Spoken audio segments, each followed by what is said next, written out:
तो previous year question की series में आज हम नेक्स्ट क्वेश्चन करने वाले हैं। नेक्स्ट क्वेश्चन है क्वेश्चन नंबर 43, जो कि मिनरल एक्सप्लोरेशन एजेंसीज और उनके हेडक्वार्टर्स के लिए है। पहला है ओएनजीसी का हेडक्वार्टर पूछ रहा है, तो वो है दिल्ली में। फिर मिनरल एक्सप्लोरेशन कॉरपोरेशन लिमिटेड, इसका हेडक्वार्टर है नागपुर में। नेशनल मिनरल डेवलपमेंट कॉरपोरेशन, इसका हेडक्वार्टर हैदराबाद में है। और नेशनल एल्यूमिनियम कंपनी लिमिटेड, इसका हेडक्वार्टर भुवनेश्वर में है। तो ये हेडक्वार्टर रिलेटेड क्वेश्चन था। इस तरह की क्वेश्चन को हमें आगे के लिए प्रिपेयर करके रखना है। नेक्स्ट क्वेश्चन है with reference to G7 summit, जो कि उस टाइम हेल्ड हुई थी जून 2021 में। ठीक है, ये 2021 जून में हुई थी और एग्ज़ाम हुआ था अक्टूबर में। तो इस तरीके से कुछ लास्ट के 3-4 मंथ्स में हुई समिट्स को भी आपको मिस नहीं करना है।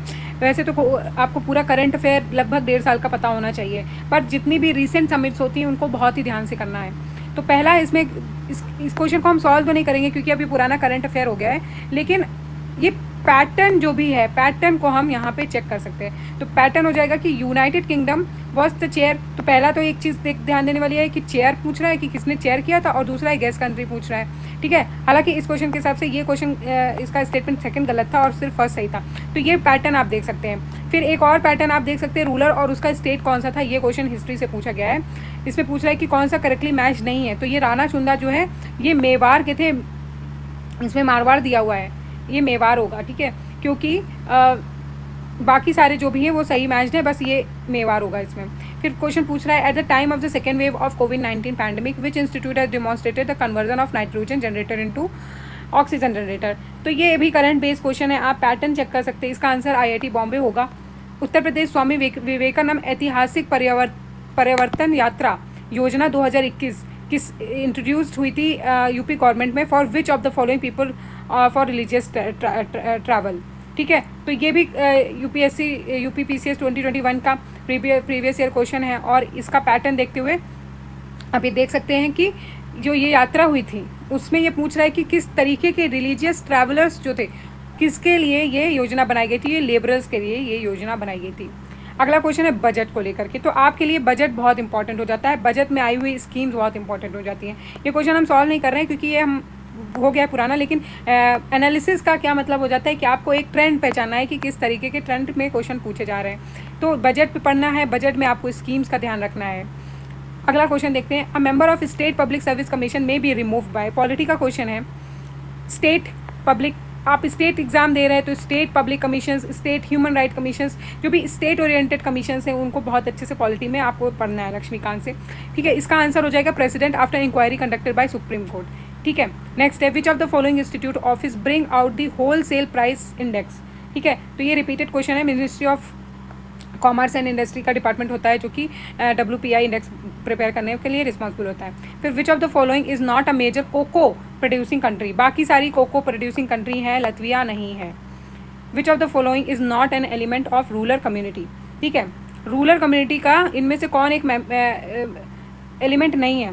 तो ये थोड़ा सा डुएबल क्वेश्चन इसलिए भी हो जाता है कि आप खुद से थोड़ा सा इसको सॉल्व कर सकते हैं कि इसमें एक हम की भावना और सांस्कृतिक विविधता, क्षेत्र और आत्मनिर्भरता, सेल्फ सफिशिएंसी और वी फीलिंग तो बिल्कुल ही रूरल कम्युनिटी के एलिमेंट्स होते हैं। कल्चर डाइवर्सिटी और टेरिटरी के बारे में पूछ रहा है। देखो, टेरिटरी तो डिफाइंड होती है, कोई भी रूरल कम्युनिटी होती है तो उनकी टेरिटरी डिफाइंड होती है, कल्चर डाइवर्सिटी नहीं होती है।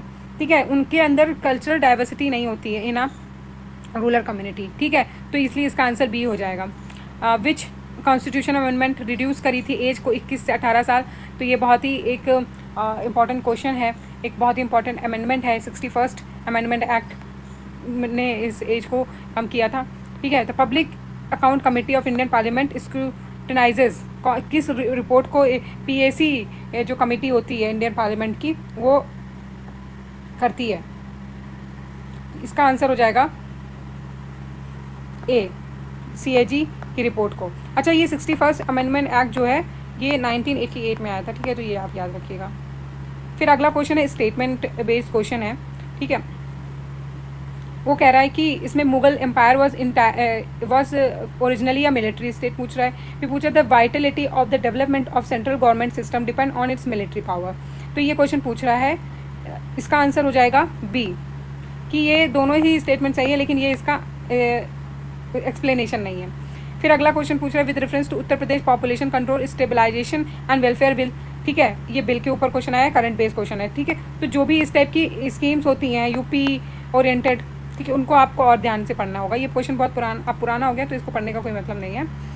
अच्छा, एक ये कुछ इस टाइप के भी क्वेश्चन आते हैं जो कि परेशान करने वाले होते हैं आपको। अगर इस टाइप के क्वेश्चन आ रहे हैं तो ठीक है, अदरवाइज़ आप बिल्कुल एग्जाम में इन क्वेश्चंस को स्किप कर सकते हैं, क्योंकि देखिए ये सीट्स ऑफ राज्यसभा पूछ रहा है। अगर आपको थोड़ा बहुत अंदाजा है तो आप 20-40 के बीच में डिफरेंस कर सकते हैं, बट 7, 11, 10 इनके बीच में डिफरेंस करना बहुत नामुमकिन हो जाता है अगर आप नहीं बिल्कुल रट के नहीं देखा तो।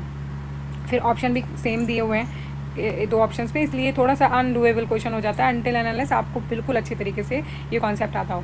तो हालांकि इसको हम देख लेते हैं कि राजस्थान में 10 सीट हैं और गुजरात में 11 सीट हैं, कर्नाटका में 12 सीट्स हैं और पंजाब में 7 सीट्स हैं। क्या हुआ था कि 2021 में इनमें से कुछ आई गेस कुछ स्टेट्स में, पंजाब में और राजस्थान में, ऐसे कुछ स्टेट्स में उस साल चुनाव हुए थे, इस वजह से ये स्टेट्स काफ़ी न्यूज़ में थे और इसीलिए हो सकता है ये क्वेश्चन पूछा गया रहा हो। फिर ये एक बहुत ही ज़्यादा रिपीटेड क्वेश्चन है, कई बार एग्जाम में पूछा जाता है, a clove represent which of the following, तो इसका आंसर हो जाता है फ्लावर बर्ड। तो इसमें जो शारदा एक्ट है वो 1929 में आया था, 1929 में आया था Sharda act 1929, Nehru report 1928, commission of Simon commission के कॉन्स्टिट्यूशन 1927 एंड डांडी मार्च 1930। तो इस हिसाब से सबसे पहले ये आ जाएगा कॉन्स्टिट्यूशन ऑफ साइमन 3, फिर नेहरू रिपोर्ट 2nd एंड फिर 1 एंड फिर 4th, तो इसका आंसर हो जाएगा ए। अगला पूछ रहा है कि विच of the following is not correctly matched, तो इसमें सारे ही करेक्टली मैच्ड है, बस सोरिंग ऑफ मिल्क जो है वो लैक्टिक एसिड की वजह से हो जाती है। फिर अगला पूछ रहा है इसमें, ये तो इजी क्वेश्चन है, बायोस्फीयर और लोकेशन के लिए है, तो सिमिलीपाल जो है वो ओडिशा में है, Pachmarhi is in Madhya Pradesh, Nanda Devi is in Uttarakhand and Nokrek is in Meghalaya.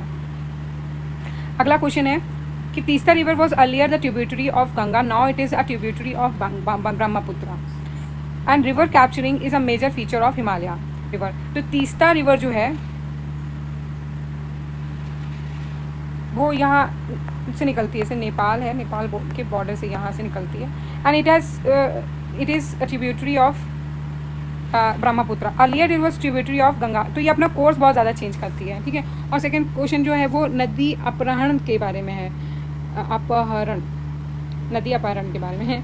River capturing is a major feature of Himalaya river. तो ये दोनों ही इसका एक्सप्लेनेशन है, इसलिए दोनों ही स्टेटमेंट सही हो जाते हैं। Who among the following persons set for the fundamental right a pledge to our people and a pact with the civilized world? तो ये राधा कृष्णन जी ने कहा था।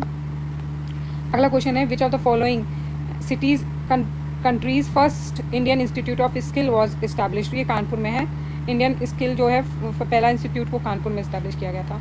ये यूपी स्टैटिक जीके का क्वेश्चन है। अगर आप इस यूपी स्टैटिक का क्वेश्चन करना चाहते हैं तो वो हमारे इसी चैनल पे सीरीज़ एक चल रही है यूपी स्टैटिक जीके की, आप इस टाइप के क्वेश्चंस उसमें बहुत आसानी से देख सकते हैं। इसका आंसर है D. Who among the following are India's permanent and optional research centre in Antarctica. तो इसका आंसर है बी, सी, भारती एंड मैत्री।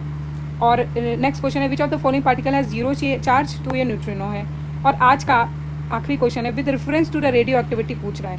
तो radioactivity is a nuclear property, ठीक है, हाँ होती है। फिर दूसरा पूछ रहा है hydrogen bomb is prepared on the principle of nuclear fission. तो ये आंसर गलत हो जाएगा क्योंकि वो फ्यूज़न से होता है, ठीक है। ऐसे और क्वेश्चन को करने के लिए आप इस सीरीज़ के साथ बने रहिए। Thank you.